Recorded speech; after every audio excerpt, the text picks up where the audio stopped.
episode number 87. This episode is brought to you by the Career Clarity Academy. This is our comprehensive group coaching program for mid-level professional women who want to land a role in a new company or industry without having to retrain. So if at this time you've been forced to or you want to consider a career change, this program is for you. We take you through step by step the process that you need to follow in order for you to understand fully exactly what it is you want to do, what the best next steps are for you, and to execute a proven strategy to finding the right role quickly. So if you want to find out more information, head over to www.lightboxcoaching.com/academy.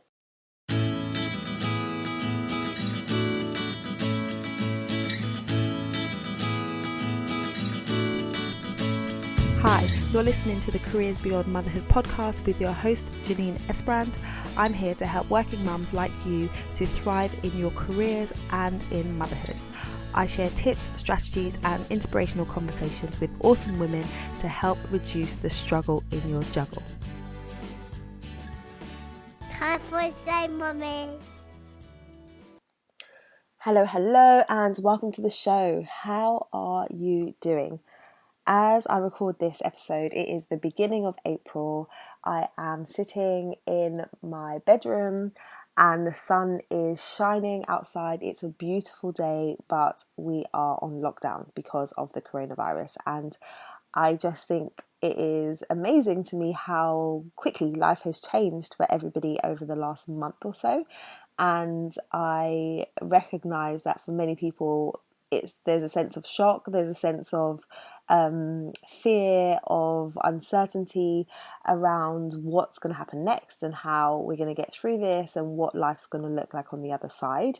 And so I've been doing a lot of kind of thinking about that, but also trying to focus mainly on the things that I do have control of and not getting too caught up on the things that I don't have control of. And I want to encourage you to do the same.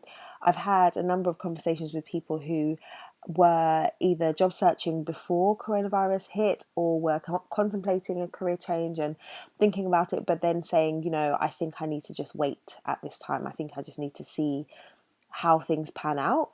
And I really want to challenge you, if you are in those categories of people who are thinking about changing career, wanting a new role, feeling like the role that you're in right now isn't right, or perhaps you've even lost a job recently because of the coronavirus. I want to challenge you to not just think, okay, I just have to stay still right now and just wait until the coronavirus is over and then I can start my job search, because there is so much that you can be doing right now to prepare yourself for the opportunities that await, and also recognize that there are a lot of companies that are hiring. There are loads of industries who are supporting people at this time, and they require additional resources, additional people. And so it isn't the case that just because some companies may be freezing hiring or letting some people go or putting people on furlough, that means that the market generally is completely stagnant. There are opportunities out there. So I want you to be able to position yourself for one of those opportunities. So if you're someone who's saying, well, I don't even know what else I would do if I wasn't doing my current role, or I can't really see how I'd be able to pivot or transition, then now is the time for you to dive into that and really think through that. If you are not a member of my private Facebook group, Career Change Made Simple, I would encourage you to come over and join us, because over the next few weeks, I'm going to be sharing some trainings and resources for you to guide you through some of the things that you can be doing now to get yourself ready for the career change that you desire, and help you to focus on doing the right things at the right time so you can move forward and make progress.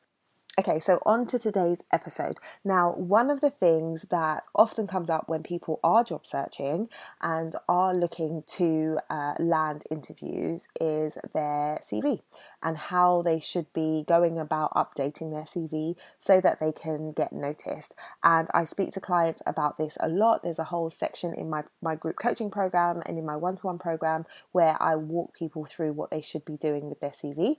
But what I wanted to do was bring on a guest to get a different perspective, someone who is amazing at what she does. She has a company that is specifically set up to support people with writing compelling CVs, professionals who need some help with articulating what it is they have to offer so that they attract the right opportunities.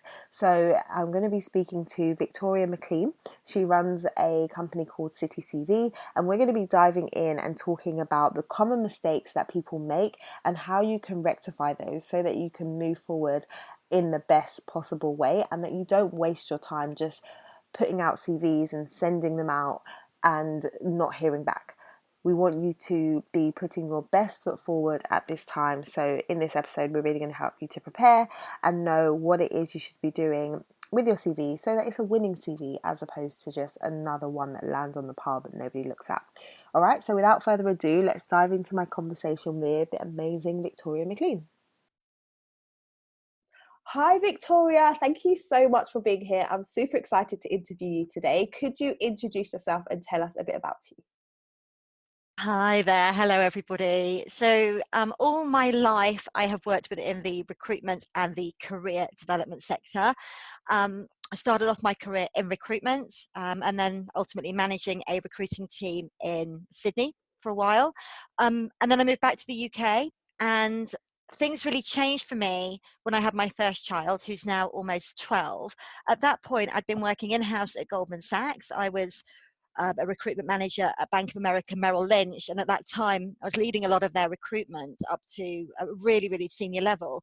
But I realized I couldn't do it anymore. That whole juggling act of being a new mum, trying to manage life and everything it throws at you, and working crazy hours was just too much for me. So at that point, I invested in myself. I invested in a coach and went through a process very similar to the one that we go through now with many clients today. It was brilliant. It was a great experience to go through and to really evaluate what I should be doing and what I actually knew. And for me, I recognized at that point that I needed to move from what I call the dark side of recruitment to the light, where I'd be working with and supporting individuals moving forward in their career. And actually, what I wanted to do was take all the skills and knowledge that I'd accumulated over my whole career and put them to really good use. So I set up my own business, City CV, which has now grown over 11 years to a brilliant team of 25. And we work with individuals and corporates all over the world, supporting people moving forward really in their career. Oh, I love that. And one of the things that just stood out for me is where you said, you wanted to leverage all of the experience and skills that you already had, and that you were able to do that in starting your own business. Often when people that I speak to think about maybe changing direction, they feel like they have to start all over again. But you were able to leverage all of that amazing experience and then start an amazing business, which is so awesome. It's funny you say that, because I had lots of different ideas, including property and should I go into the property industry. But really, I didn't, I love property, but I don't know anything about it really, not professionally. But it took a bit of soul searching to get there. I'm sure you were the same. Yeah, absolutely. And when you said like working with a coach just really helped, I'm like, yes, definitely. Just having that someone to guide you through that process is just invaluable, isn't it? Yeah, completely. So what I'm really excited to talk to you about today is about CVs, because it is one of those things that come up time and time again with a lot of the clients that I work with who are thinking about making a career transition, particularly if they've had a career break.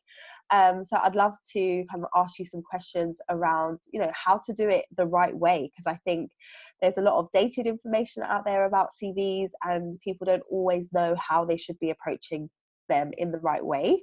So can we talk a bit about kind of where people typically go wrong when it comes to producing a CV from your experience in the work that you do? Yeah, sure. So there's a few things that I see all the time, but a lot of people come to me or to City CV because they aren't getting interviews, and frequently they're not even getting rejections. They're just hearing nothing. They're being completely ghosted by their applications. And frequently what I see, one of the first issues is that people believe that a generic CV will work for every job that they apply for.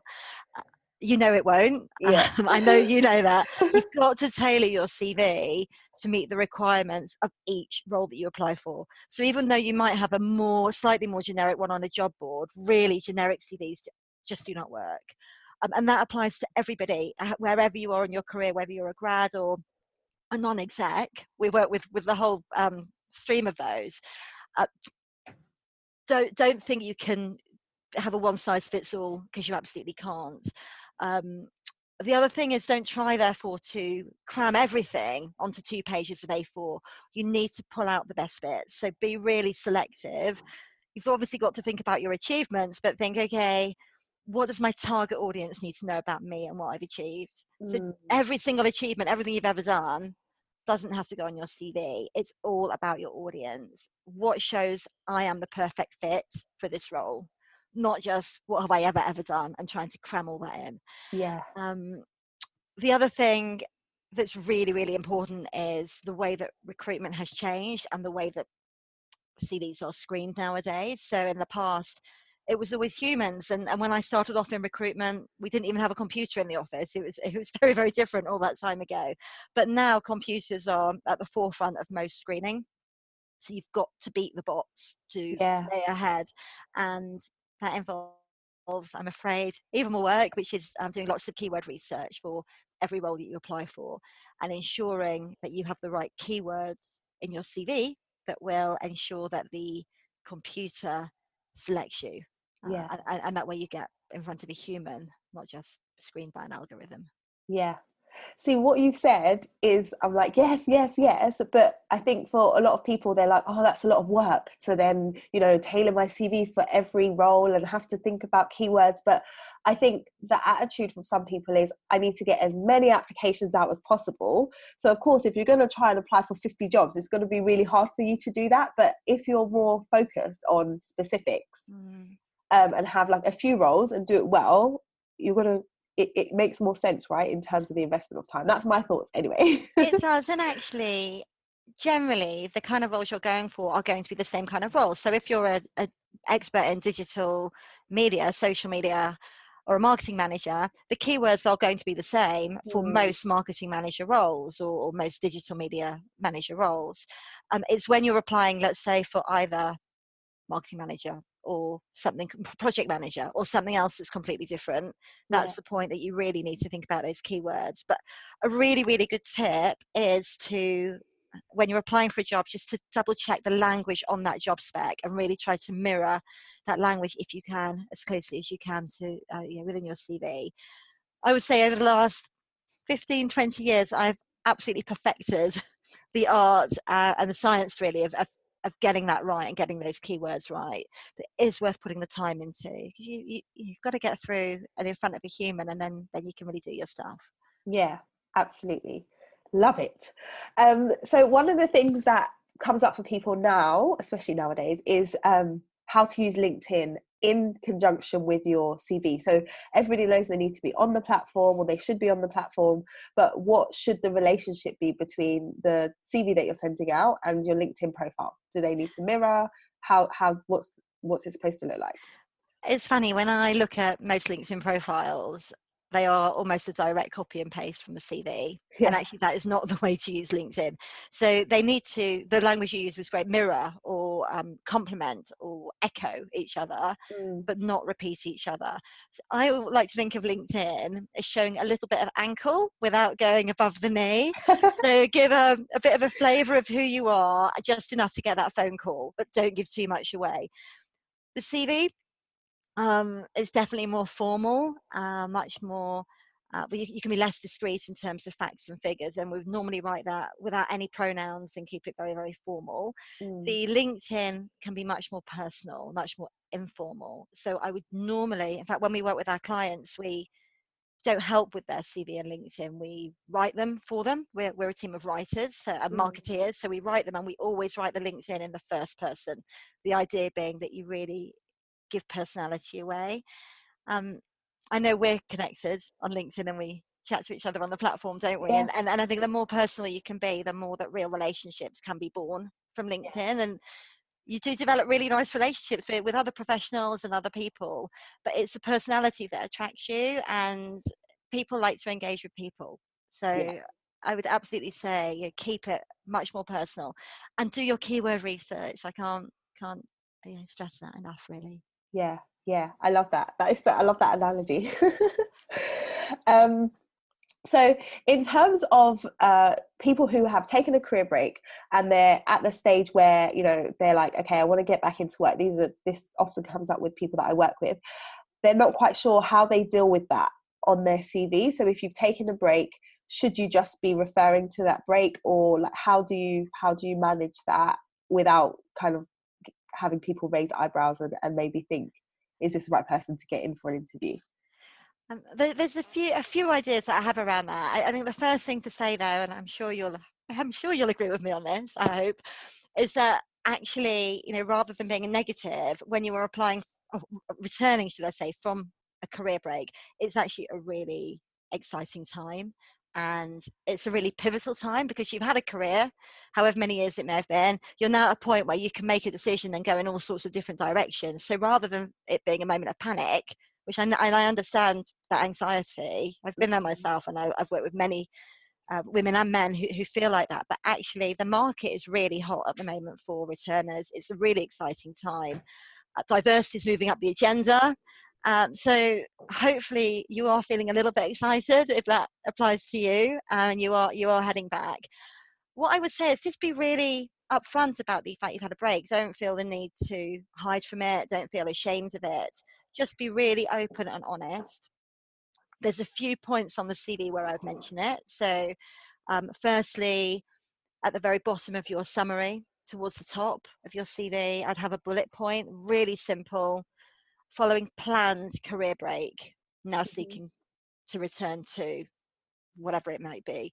Mm-hmm. I like the word planned, and I think you can use the word planned for maternity if you elect to take time off because you're sick or somebody else is sick or whatever the reason is nobody's business, but you can call it planned in most cases. You also need to mention the career break chronologically within your career history or professional experience. Again, I wouldn't elaborate, I just keep it really, really simple.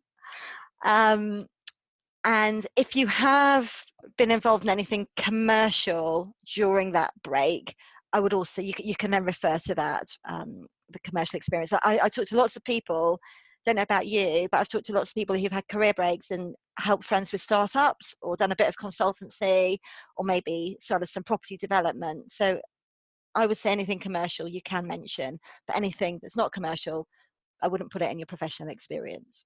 Yeah, and that point about, you know, things that you've done, I've spoken to people before who haven't really made the link between something that they did to the role they wanted to go for. So someone was saying, you know, I want to get back into property law, but I've been out of law for so long. And then when I was speaking to her and asking some questions, she mentioned that she had done some property development for like 5 years. And I was like, that's relevant experience. It might not be exactly the same, but it is commercial. So sometimes it's really thinking about everything that you've done as well, isn't it?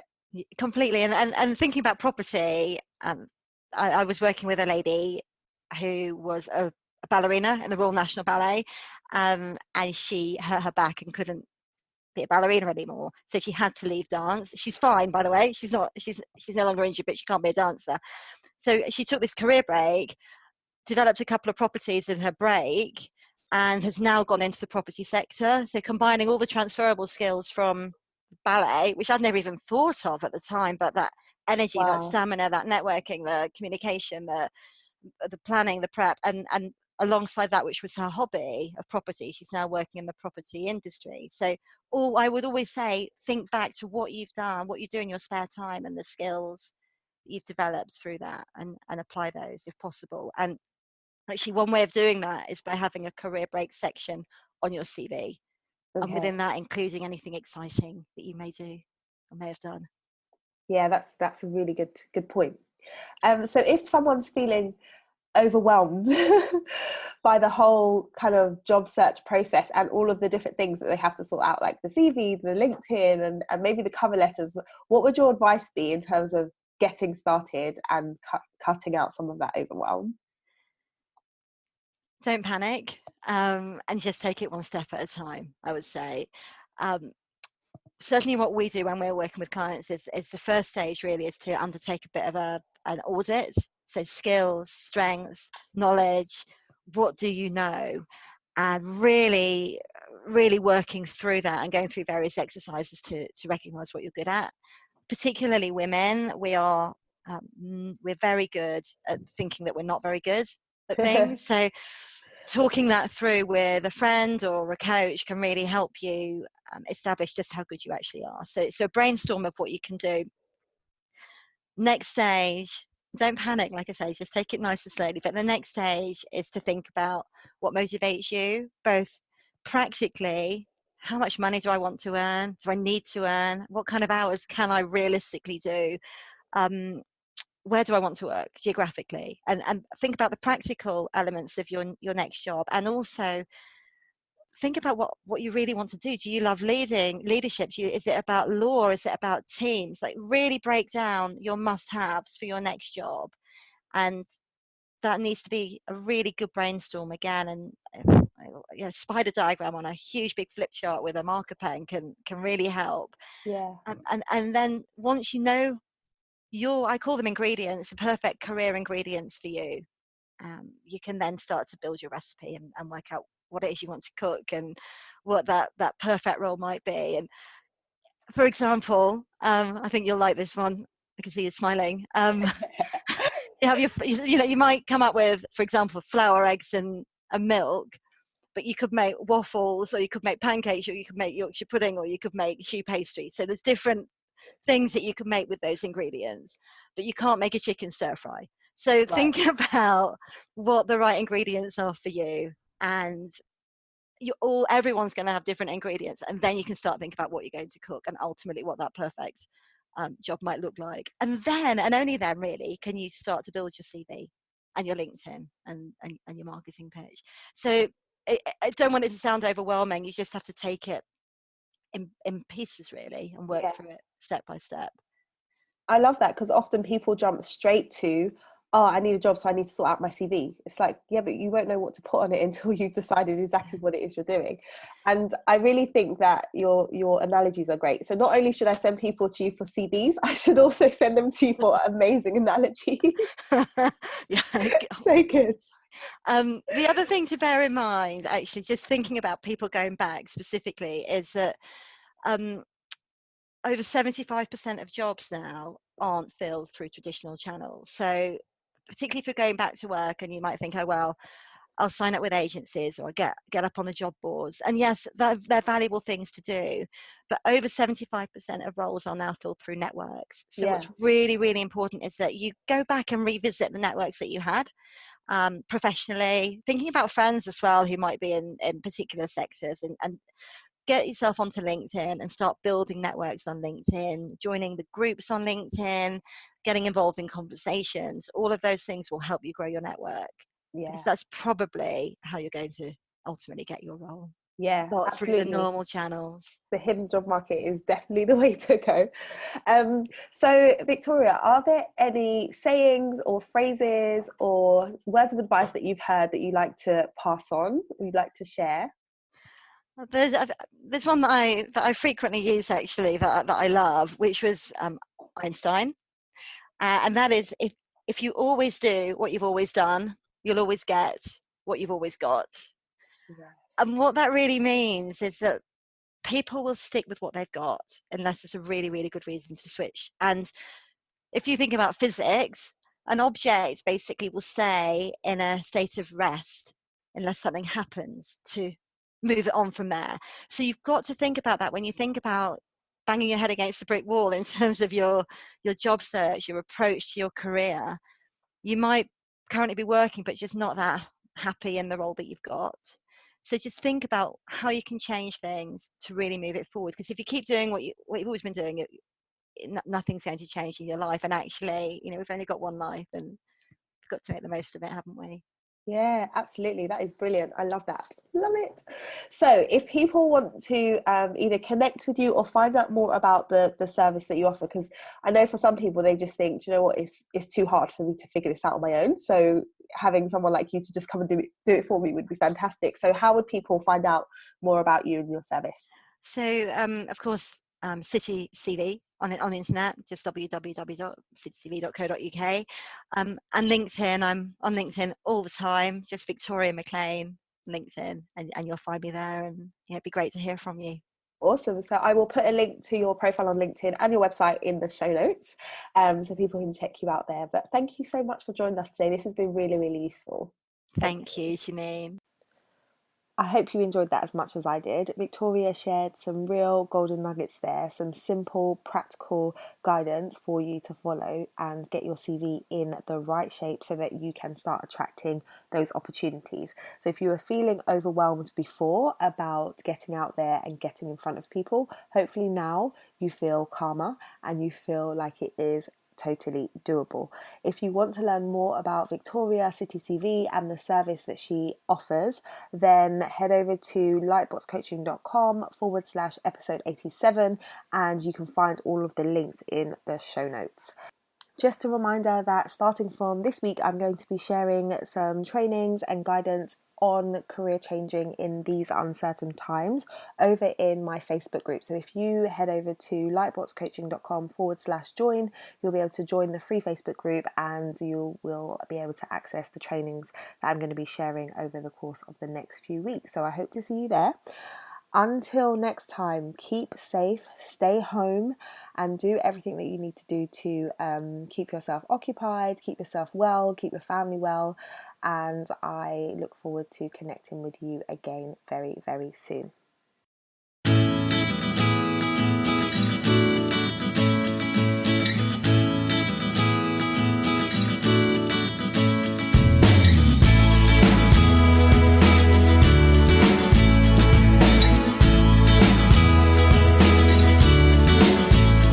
This podcast features music from Ben Sound.